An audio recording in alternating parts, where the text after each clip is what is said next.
Welcome back. Biology की कक्षा में आप सभी का हार्दिक स्वागत है। तो बेटा अपन ना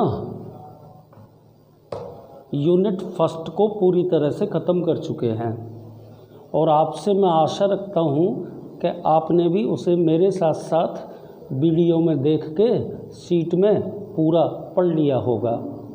ठीक है, आज अपन यूनिट नंबर 2 और उसका लेसन नंबर फर्स्ट यानी कि आपकी किताब का 5वां लेसन शुरू कर रहे हैं। ठीक है, और 5वें लेसन का नाम क्या है बेटा? पादप जल संबंध। मतलब इसमें अपन पादपों और जल के बीच विभिन्न क्रियाओं के बारे में पढ़ेंगे। ठीक है, पर सबसे पहले इसमें अपन को जल की विशेषताएं पढ़नी पड़ेंगी बेटा। तो वो ना आपको थोड़ा सा समझने के लिए, याद करने के लिए बोर्ड पे मैंने लिख दी हैं। एक बार ध्यानपूर्वक उनको सुन लो। देखिए बेटा, सबसे पहली बात तो आप ये जानते हैं कि सजीवों की जैविक क्रियाओं हेतु जल एक अनुकूलतम माध्यम के रूप में कार्य करता है। पहला पॉइंट हो गया। दूसरे पॉइंट पर आइए। जल ध्रुवीय प्रकृति वाला सार्वत्रिक विलायक है। जानते होंगे विलायक किसे कहते हैं? विलयन। विलयन नाम तो आपने सुना होगा। विलयन का निर्माण विलायक और विलेय दोनों के संयोजन से होता है। किसी विलेय पदार्थ को विलायक के अंदर घोला जाता है। ठीक है, तो विलायक एक ऐसा सब्सटेंस मान लो जिसके अंदर अणु अथवा आयंस अथवा लवण घोले जाते हैं। तो अपन दूसरे पॉइंट में ये कह सकते हैं कि जल ध्रुवीय प्रकृति वाला एक सार्वत्रिक विलायक है। पॉइंट नंबर दूसरा हो गया। तीसरे पर आइए। जल के अणुओं के मध्य हाइड्रोजन बॉन्डिंग पाई जाती है। ठीक है, पॉइंट नंबर 4 पे आइए, जिसमें मैंने जल की कुछ विशेषताओं का उल्लेख किया है बेटा। देखिए, जल की विद्युत ऊष्मा उच्च होती है, इसका pH उदासीन होता है, 4 डिग्री सेंटीग्रेड पर वाटर उच्चतम घनत्व दर्शाता है। ठीक है, और जल का हाइड्रो इलेक्ट्रिक स्थिरांक भी ज़्यादा होता है। सारी विशेषता आपको याद करनी पड़ेंगी। अगली बात पे आइए बेटा। जल में उच्च ससंजक और आसंजक प्रकार के बल पाए जाते हैं। ससंजक बल किसे कहते हैं? फिजिक्स में पढ़ा होगा। एक ही प्रकार के अणुओं के मध्य लगने वाले बल को ससंजक बल कहते हैं। ठीक है, तथा अलग अलग प्रकार के अणुओं के मध्य लगने वाले बल को आसंजक बल कहते हैं। तो बेटा जल में ना ससंजक और आसंजक बलों की कैटेगरी भी सर्वाधिक होती है। ठीक है, एंड बेटा लास्ट पॉइंट, आप सभी जानते हैं कि सभी सजीवों का शरीर कोशिकाओं से मिलकर बना होता है। जानते हैं ना? तो बेटा जो कोशिकाएं होती हैं उनमें आधारभूत तरल पदार्थ के रूप में जीव द्रव्य उपस्थित होता है। ठीक है ना? और बेटा प्रत्येक कोशिका के जीव द्रव्य में लगभग 90 से 92% तक जल कुल मिलाकर के कोशिकाओं के जीव द्रव्य का मुख्य घटक होता है जल। ठीक है, तो आपको ये जल की प्रमुख विशेषताएं जिन्हें मैंने 6 बिंदुओं के अंतर्गत बताया है, ठीक है ना, सारी की सारी आपको टू द पॉइंट याद करनी है। ठीक है, अब मैं अगला टॉपिक शुरू करता हूँ बेटा। और नेक्स्ट टॉपिक जिसके बारे में अपन पढ़ेंगे उसका नाम मैंने बोर्ड पे लिख दिया, विसरण। छोटी कक्षाओं से पढ़ते चले आ रहे हैं। इसमें भी अपन कई सारी चीज़ें पढ़ेंगे बेटा कि भाई विसरण क्या होता है, क्या इसकी विशेषताएं होती हैं, विसरण दाब क्या होता है ना। विसरण का महत्व क्या होता है, इसके एक दो एग्जाम्पल भी आपको बताए जाएंगे। तो ये पूरी की पूरी क्रिया आप ध्यानपूर्वक समझें और अपनी सीट में पढ़ें। देखो बोर्ड पे मैंने शब्द क्या लिखा है, विसरण। इसको इंग्लिश में क्या बोलते हैं, डिफ्यूजन। सुन लिया आपने। क्या परिभाषा होगी विसरण की, बोलता हूँ मैं। पदार्थ के अणुओं अथवा आयनों का अपनी अधिक सांद्रता वाले क्षेत्र से कम सांद्रता वाले क्षेत्र की ओर गमन विसरण कहलाता है। बड़ी सिंपल सी परिभाषा है। देखो, पदार्थ के अणुओं अथवा आयनों का अपनी अधिक सांद्रता क्षेत्र से, अधिक सांद्रता वाले क्षेत्र से कम सांद्रता वाले क्षेत्र की ओर गमन, कम सांद्रता वाले क्षेत्र की ओर गमन।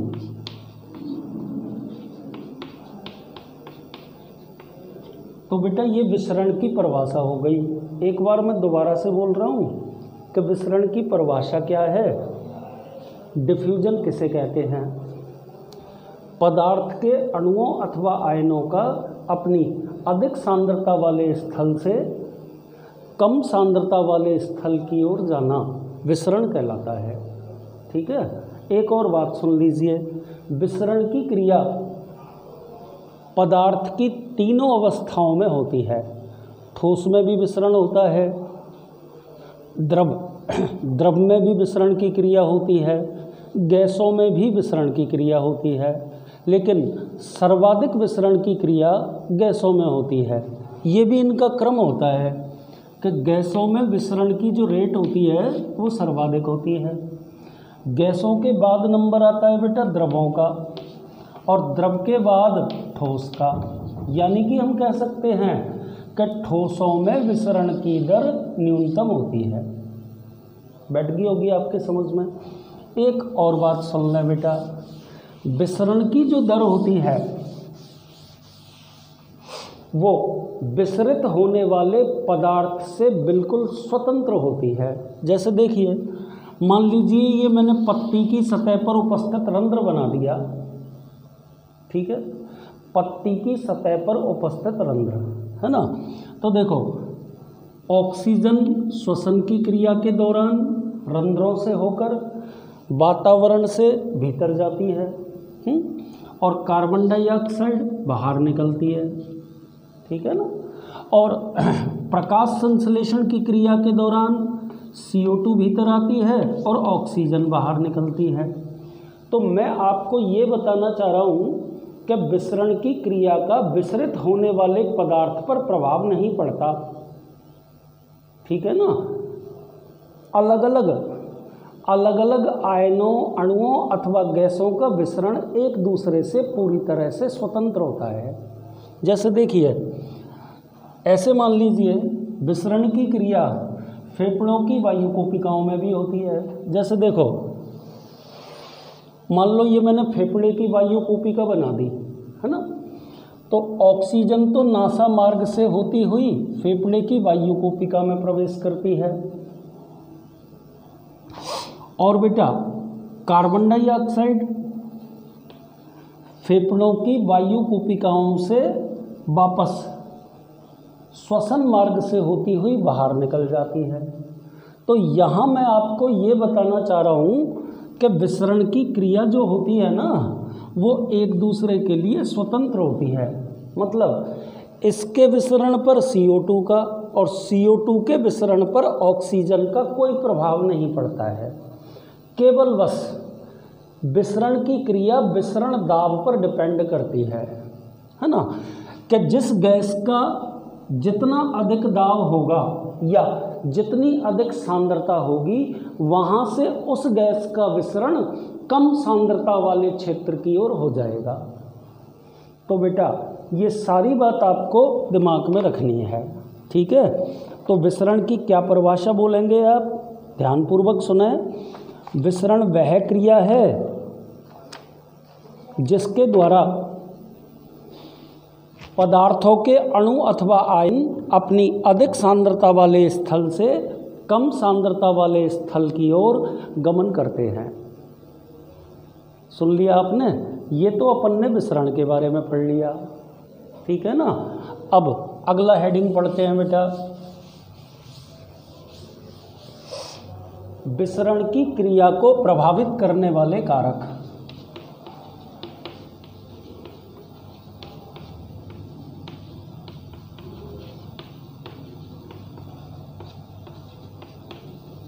विसरण की क्रिया को प्रभावित करने वाले कारक। तो सबसे पहला कारक कौन सा है बेटा? ताप, है ना। तो ध्यान से सुने, विसरण की दर समानुपाती होती है टेम्परेचर के। क्या मतलब समझे आप? इससे ये मतलब निकला कि ताप के बढ़ने पर विसरण की दर में वृद्धि होती है। एक्चुअल में ताप के बढ़ने से अणुओं की गतिज ऊर्जा बढ़ जाती है और गतिज ऊर्जा के बढ़ने से विसरण की दर अधिक हो जाएगी। दूसरा क्या पढ़ेंगे बेटा आप? घनत्व। बिल्कुल सरल है बेटा, विसरण की दर व्युत्क्रमानुपाती होती है घनत्व के, है ना। पदार्थ के अणुओं का घनत्व, पदार्थ के अणुओं का घनत्व, ये लिख दिया बेटा। और घनत्व के स्थान पर आप आकार भी लिख सकते हैं, मतलब इसको यूँ भी बोल सकते हैं, 1/√, पदार्थ के अणुओं का आकार। तो अब आप इसे कैसे भी बोल दीजिए। कैसे बोलोगे बेटा? कि विसरण की दर पदार्थ के अणुओं के घनत्व अथवा आकार के वर्गमूल के व्युत्क्रमानुपाती होती है। बैठ गया आपके समझ में? क्योंकि ये कैसे आया? आप घनत्व के बारे में जानते हैं, D = m/v, ठीक है ना। तो बेटा घनत्व और आयतन एक दूसरे से रिलेटेड है, हैं? तो ऐसे समझ लीजिए आप इसे। आकार द्रव्यमान ज़्यादा हो जाएगा आकार के होने से, तो D समानुपाती m भी हो गया, ठीक है ना। तो आप इस स्थान पर घनत्व अथवा आकार दोनों चीज़ों में से कोई भी चीज़ लिख सकते हैं। कुल मिलाकर के विसरित होने वाले पदार्थ का आकार बढ़ने पर विसरण की दर कम हो जाती है। यही कारण है कि गैसों की विसरण दर द्रवों और ठोसों की अपेक्षा सर्वाधिक होती है। गैसों की विसरण दर द्रवों एवं ठोसों की अपेक्षा सर्वाधिक होती है। बैठ गई आपके समझ में? तीसरे टॉपिक पे आइए। तीसरा बेटा दाब। बिल्कुल सरल सी बात है बेटा कि विसरण की दर दाब के समानुपाती होती है। तो आप क्या कह सकते हैं बेटा कि दाब बढ़ने पर अणुओं के विसरण की दर में वृद्धि होती है, ठीक है ना। माध्यम पे आ जाइए, नंबर 4। और माध्यम के बारे में क्या बोलेंगे? देखो आपने छोटी कक्षाओं में पढ़ा भी होगा, एक तो होता है बेटा सघन माध्यम और दूसरा होता है विरल माध्यम। सघन माध्यम कौन सा होता है? जिसमें उपस्थित अणु एक दूसरे के अत्यंत निकट होते हैं। और विरल माध्यम कौन सा होता है? वह माध्यम जिसमें उपस्थित अणु एक दूसरे से अपेक्षाकृत दूर होते हैं।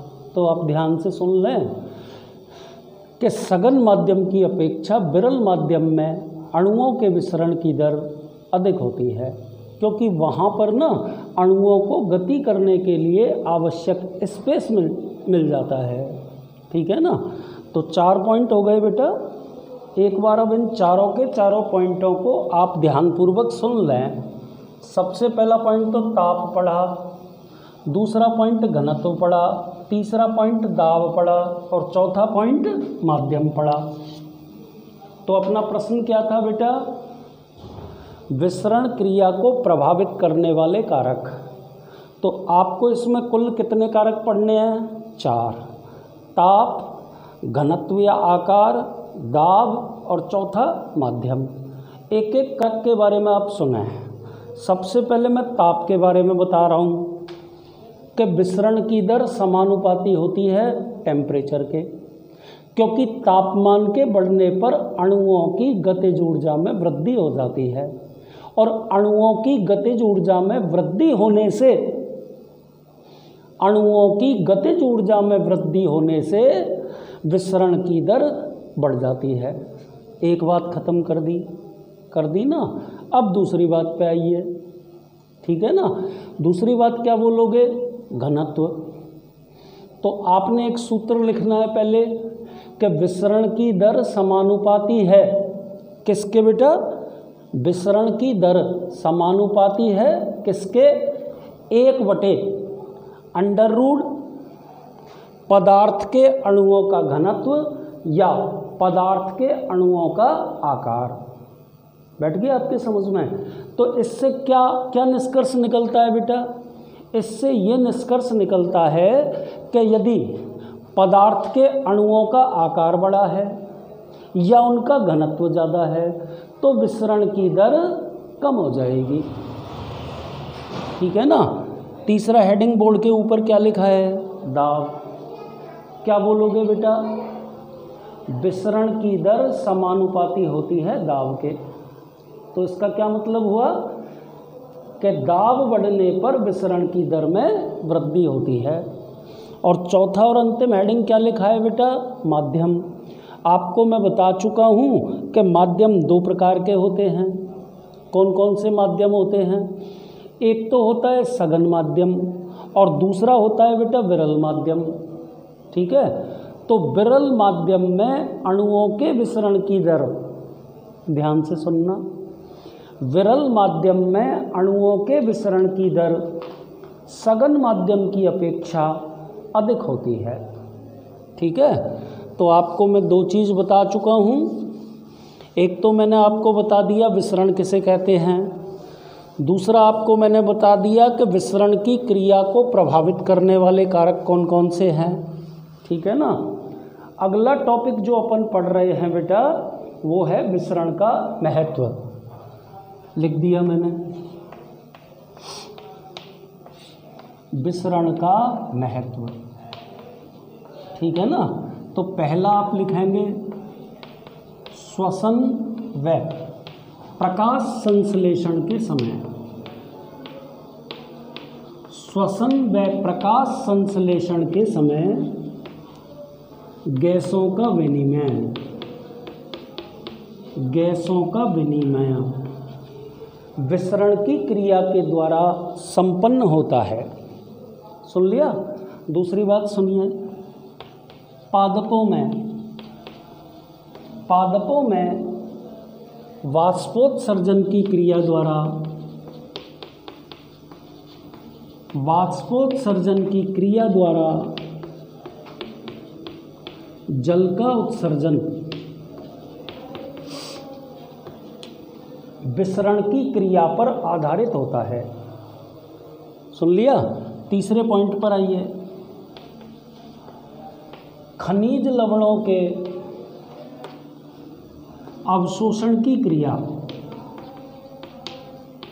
खनिज लवणों के अवशोषण की क्रिया भी आंशिक रूप से विसरण पर आश्रित होती है, ठीक है ना। चौथे पॉइंट में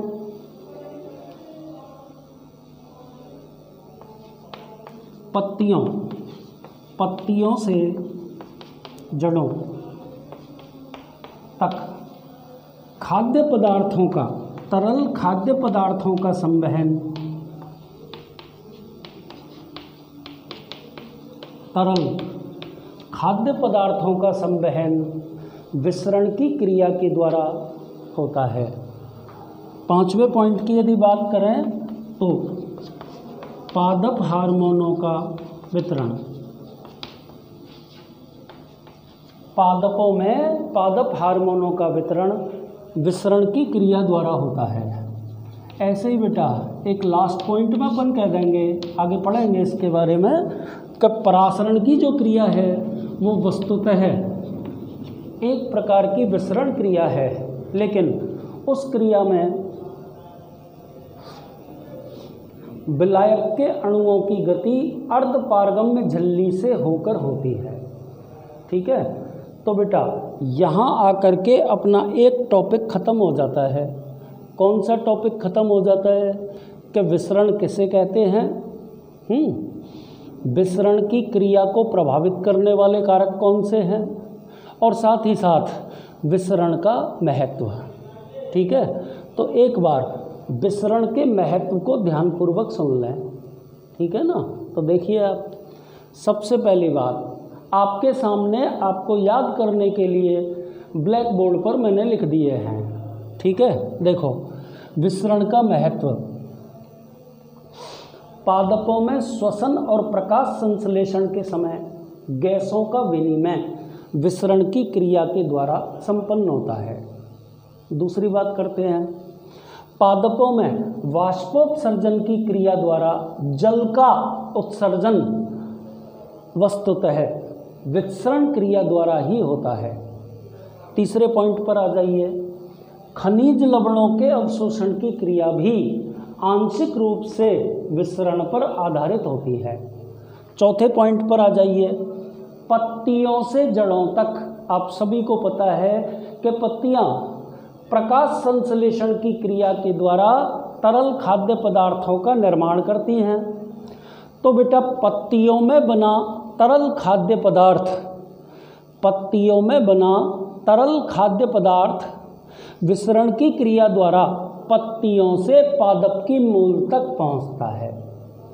ठीक है बेटा, एंड अगला क्या लिखा है बेटा बोर्ड पे, पादपों में विभिन्न वृद्धि प्रवर्धक और वृद्धि निरोधक हार्मोनों का वितरण भी विसरण की क्रिया द्वारा संपन्न होता है। पादपों में विभिन्न पादप हार्मोनों का वितरण भी विसरण की क्रिया द्वारा संपन्न होता है। बैठ गया आपके समझ में।